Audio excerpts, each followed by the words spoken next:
sure we'll be able to get the definitive test once he gets up to county. And the nurse returns with the cola. And I start pouring him a stiff drink, a couple shots, and he drinks it down right away like a pro. Ready for another? Another up. He's not asking questions. He's just staying sure. Want to join me then? Nah, I don't know, Joe. This way, guys. Paramedics. So we call the paramedic service, and we're going to transfer him. I thought for a second, it's an hour drive, we got to keep his levels up. You guys, hold on. So I fixed him a to-go bottle. Drink this when you get about halfway to county. It's rum cola. Patient did. I just found this one. Hey, Doc. Should I be going with him? Leo's in good hands. I think they're going to be doing some babysitting. The baby's mother actually admitted that she tried to poison him. And well, it turns out that Leo's quite a player. In addition to his one girlfriend, he's got several others vying for his affections. And she was quite upset about this, so she was actually spiking his drinks the night before this with ethylene glycol. She was charged with felony assault. Yes, the doctor's right here. Doctor, it's me. About 2 hours later, I got a call from the intensive care doctor up in County Hospital, and he told me that they did a stat ethylene glycol level, and they were off the wall. It was sky high, blistered, and truly life-threatening at Coast County. I guess they got there safe. They didn't lose him from this all. They set him up for emergent dialysis. Certainly, if he would have stayed home another 6 to 12 hours and tried to sleep this off, he easily could have died. He's going to be fine. Computation. Intuition. Who's next? Okay, what? Excellent.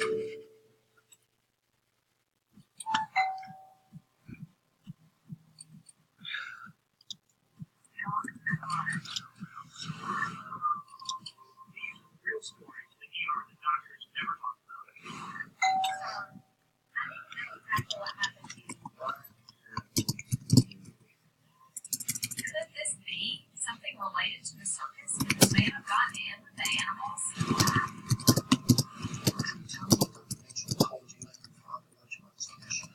She's reading it.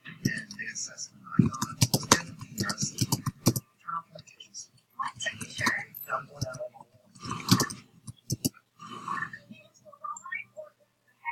See the entrance? I can't find an exit. That means only one thing. There's a hole in this guy's brain.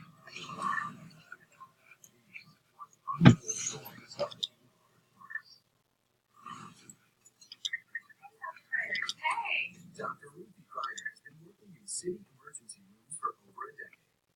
But nothing makes her happier Dr. Kreider. than being reminded of her small town roots. I don't want to make you jealous, but guess where I went yesterday? No.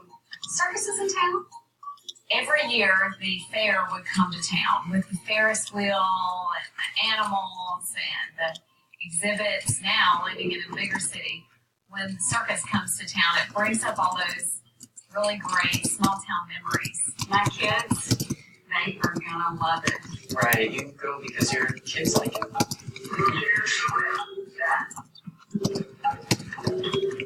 Of course, just working a single shift in the ER can feel a bit like a circus sometimes.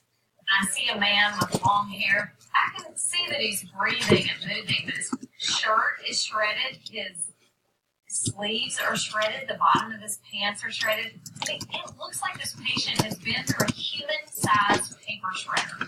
He was laying on the ground in the end of his bed. Hey there, I've got a Kreider. What's your name? I can pretty much make a patient assessment within a few seconds of laying my eyes on them. And definitely, my primary assessment of this patient is that he is highly intoxicated. Let's get him to trauma bay 1. Let's get moving. Okay, a CBC, BMP, and a blood alcohol level. So we moved the patient on the gurney and I started evaluating him. Sir, I need to know exactly what happened to you. What? is just joking and answering me with sort of these half-hearted answers and is not being forthright as far as what happened. Sir, I need for you to concentrate on my questions. What exactly happened to you? As I'm trying to ask this patient some questions and get a little bit more history. So now the smell of alcohol is permeated all throughout the room. Great. That was. Tech, call environmental and get him in here stat. Let's give him 8 milligrams of Ondine to try an IV and need to get his shirt and his clothes off of him. Trying to figure out what's going on. Hey, careful, this is my favorite shirt. So we start taking his clothes off of him, and we realize that not only are his clothes shredded, but his skin is shredded as well. Wow. These are some pretty interesting wounds you have here.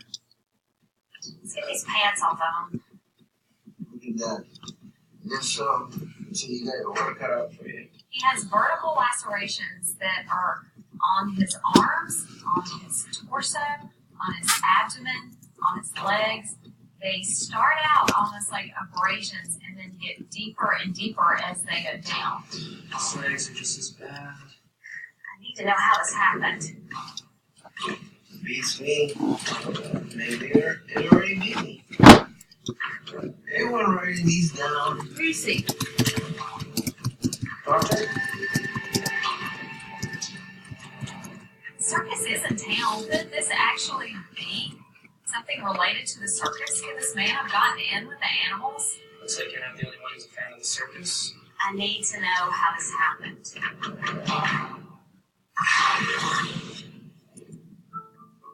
Dr. Jonathan Jones is just starting his shift in the ER. What do you have for me today? We're working on 11 cases. Nothing urgently needing your attention. Shift change is a dangerous time in the emergency department. You're picking up a lot of patients from the previous physician that you didn't initially work up. So it's really, really important to get good details on all the patients that physician who's leaving currently has in the emergency department. Dr. Jones, Lindsay, It's okay. come on, there's a patient you need to see right away. What's going on? Her vitals are becoming unstable. She was admitted around 3 a.m. She's been on a ventilator for the past several hours. Ventilator. I don't remember the other physician telling me about a patient on a ventilator. Name's Brenda. EMS brought her in. She was conscious at the time. Said that she had the worst headache of her life for the past 3 days. Then she started having seizures and her mental status deteriorated rapidly. She's a Glasgow of 3. The Glasgow Coma Scale is the way that we quantify the severity of a head injury. And basically, a 3 is as bad as it gets. A 3 is brain death or a coma. Dr. Mitchell intubated and ordered a CT scan. What did the CT scan show? Subarachnoid hemorrhage. About 40% of people who have a spontaneous subarachnoid hemorrhage will die. And about 60% of those who do survive subarachnoid hemorrhage will have some sort of permanent neurological deficit. What medications is she on? Propofol 5 mg per minute and dopamine 10 mg per minute. This is a vasopressor drug that is used to increase cardiac output, which I thought was kind of odd in a patient that had a subarachnoid hemorrhage or bleeding in the brain. Where's the family? Just at that. Let's go talk to him. Ben, Megan, this is Dr. Jones. He's taken over for Dr. Mitchell. Beef goes mad. Calling relatives. We'll want the long hair for when it comes time to decide to withdraw care. Understand. Dr. Jones, the patient in Bay 2's in beef him. Now, heart is in a tension arrhythmia. Shall get the crash card and attack into it immediately. Okay, turn off the medications. What teacher?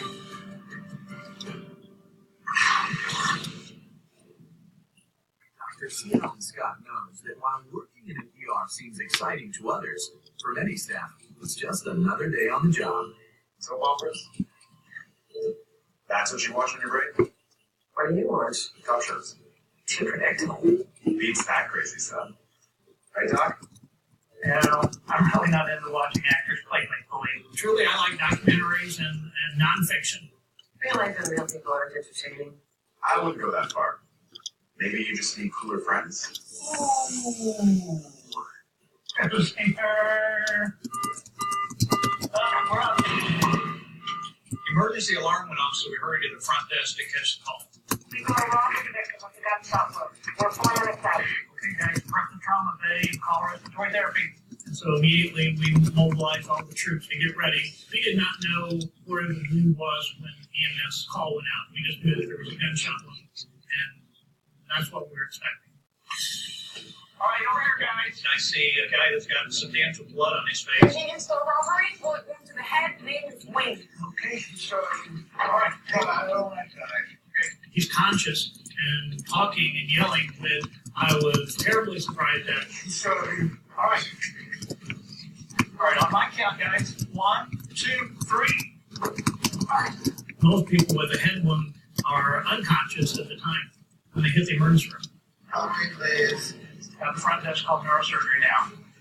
Heart rate's 90, blood pressure's 130/80, and O2 is 100%. Wayne, I'm Dr. Scott, all right? Vitals look terrific right now, okay? But I'm just going to examine your wound and see what we have here. Okay. When I inspect the wound, I see that there's clearly some arterial bleeding. I don't know if this is from an intracranial wound or if this is from a skin artery. I'm just going to look things over real quick, Wayne. We'll do a primary survey to ascertain where the wounds are. Have you been shot anywhere else? I don't know. I don't want to die. And how serious these wounds are. On your count, we're going to roll them back. Ready? 1, 2, 3. The only wound that I'm able to see is the apparent bullet wound in the forehead. I see the entrance wound, but I can't find an exit wound. That means only one thing. There's a bullet in this guy's brain. As we're trying to get the collar on, the patient leans over and vomits. Oh my God. Literally, I can see his skull